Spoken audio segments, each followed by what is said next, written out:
name is Shay. I will be your rifleman today for the demonstration. Before I get started, do we have some French visitors with us today? Yes, okay, lovely. So there will be two speeches today. I will be doing the first one in English, and then French will do it the second one en français. And yeah, we'll make sure everything is done perfectly. But we're getting started, perfect. So, like I said, I'll be firing two shots today with this 1837 Brunswick percussion cap rifle. This was the chosen weapon of the RCRR, the Royal Canadian Rifle Regiment in 1846, which is of course the year and regiment we interpret here at Fort Wellington. And so you might have noticed we're not really in the more typical red coats you're probably used to seeing worn by the British. We're in the green coats. And that was because our job on the battlefield was to kind of stick to the outskirts of all of these combats and these battles and such, and kind of going in teams of 2 and 4, acting as skirmishers towards the front and sidelines, picking off important targets on the battlefield, almost like early snipers and marksmen, sharpshooters, you could say. And so the green coats helped us camouflage into the Canadian wilderness a little bit. We still have some red implements to let everybody know we are British and deter against friendly fire and such, but all of my red parts are able to be flipped up or down to add for some better camouflage and extra stealth capabilities. But when we were on the battlefield, we had 3 main targets we were picking off, and that was black powder monkeys, so young boys bringing black powder to and from the lines of artillery on the battlefield. We were picking off musicians, communicating the orders of battle through the sound of combat using their musical instruments, whether that be bugles or drums most of the time. Also flag bearers, third and finally, holding the enemy standards and telling the enemy troops where to move on the battlefield. And so the Brunswick percussion cap rifle was considered a great improvement to the previously used Brown Bess muskets in around the War of 1812 era, and that was considered because of 2 main reasons. First one being the kind of ammunition this gun fires, called a belted ball, a kind of bullet with almost looking like the planet Saturn, with a ring all the way around the outside. That, combined with the corkscrew rifling along the inside of the barrel, gives the bullet itself a spin, almost like a football, really increasing its accuracy and letting it shoot much further. I would have been able to shoot any of those stones on the gate with pinpoint accuracy back in the day. And so that was why it was used by the marksmen of the RCRR. But today, I'll be firing 2 shots, like I said, out there in the field towards our eastern rampart. And we'll have some people on our left here providing some safety range, making sure everyone is lovely and safe in this little area here. And on the right, we have some other people. On the left over here as well, Paige will be providing some interpretation while I'm out there in the field, letting you folks know what's going on as I'm going through the motions. And then over there we have Catherine and Maddie, our safety demonstration supervisors. And also Maddie will be shouting some commands, doing the role of the commander. While not very historically accurate, she has a perfect voice for the job. So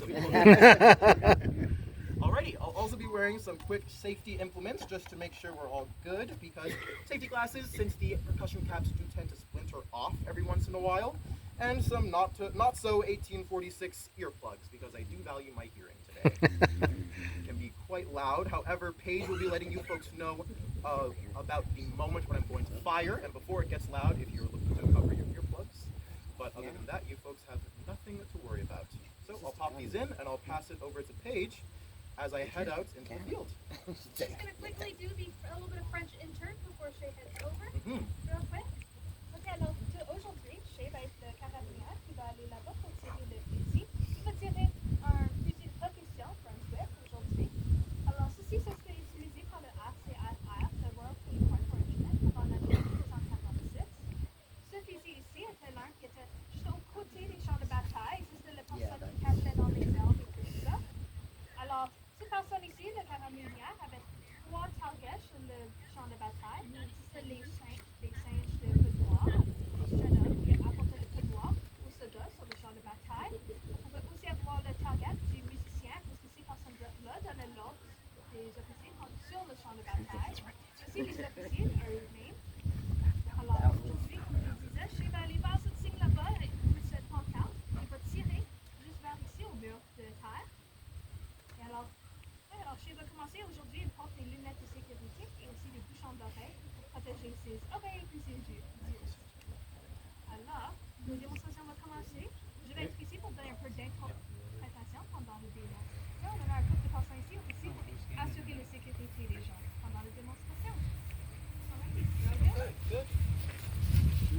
Lovely.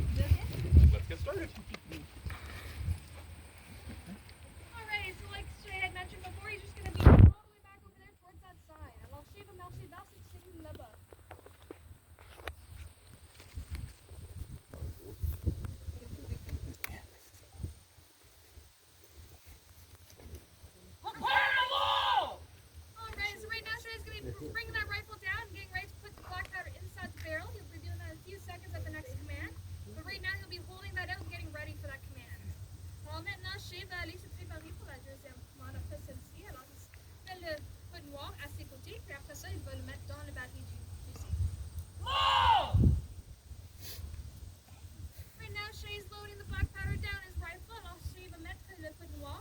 Still on the back edge if you see. Run! Hold! Return!